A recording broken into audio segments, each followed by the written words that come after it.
Welcome back, students. This is Professor Caster, again, taking you on another short course that breaks down our large courses into more bite-sized chunks. Also, I apologize for the sound quality of the actual recording itself. The intro and outro to this particular short course was recorded after the course was actually done. So it's a little bit quieter, but I think we will be all right. So let's begin. Mohsar the Desertwalker, Circle Black-clad Warlock. Of the three omnipotents presiding over the Circle Orboros, the eldest and most enigmatic is Mohsar the Desertwalker. The Desertwalker believes the bitter waste of the Bloodstone Marches perfectly reflects Orboros' myriad nature. The unforgiving power of nature pervades this climate, and the desert shrugs off all feeble efforts of civilization to hold it at bay. No city can outlast the shifting dunes, and Mohsar there is no beauty purer than the cleansing wrath of the sandstorm. Mohsar's milky eyes mark him as blind. This trait hinders him little, however. His awareness of Orboros is perfect. Letting his conscience flow into his surroundings, he takes in the entity of landscapes around him. The ley lines answer to his will, and through them he has a far better grasp of places both near and far than he could have ever attained with his eyes alone. Mohsar has learned to manifest the tremendous power of his environment. The land cracks open at his command to swallow enemies whole. Pillars of salt erupt to block narrow passes, and blistering heat hammers down from the sky to punish beasts and machines alike. Even more terrifying is that these powers seem to cost him very little, as if the greatest feats of natural energies require nothing more than a stray thought while walking the shifting sands. Mohsar's loathing of humanity is legendary. He barely tolerates interactions with even his fellow blackclads, and only when absolutely necessary.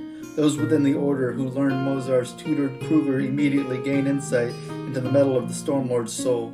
Mohsar inflicts a cruel savagery upon his apprentice in an effort to grind him into perfection, raise away his flaws, and elevate him bleeding and screaming to the heights of his inner potential. That Kruger has become so formidable is proof that Mohsar's method. Relentless as the sun itself, Mohsar emanates scornful disregard as palpable as hot wind blowing across the dunes. For long decades, Mohsar was rarely seen at the gatherings of the other leaders of the Circle Orboros, but recent events revealed his trend. It seems his blind eyes have shown him the shadows of black clouds on the other omnipotents failed to perceive. It was Mohsar who revealed the threat posed by Cain by the hole in reality attached to the void seer Mordecai of the Scorn. Mohsar was also the one who gathered the omnipotents in 609 AR to prevent the full manifestation the devourer worm in the Bloodstone Marches through that breach. He has shown no desire to retreat back into the waste sense, though his presence causes discomfort for most of his peers. Others in the Order realize Mohsar is among the few with the strength of will to deal with fringe allies like the Stormlords and Wormwood. Given the scope of this task before them, now more than ever, Circle requires his stern leadership and an inexhaustible mystical power. I've actually ever gone up against Mohsar once, and honestly, I was so far away from him, I didn't even realize he was blind. Although, as it said, it doesn't affect him at all, because you can see the natural world around him as easily as you can feel the wind on your skin. His salt pillars create a whole issue, because they're not just a cloud. They are a pillar that you have to clock into to get through. I would also say, I think he's probably the most powerful magic user that we've run into in the Druids as well, so look out for this guy. He may look like an old shriveled up man, but he is definitely a deadly one.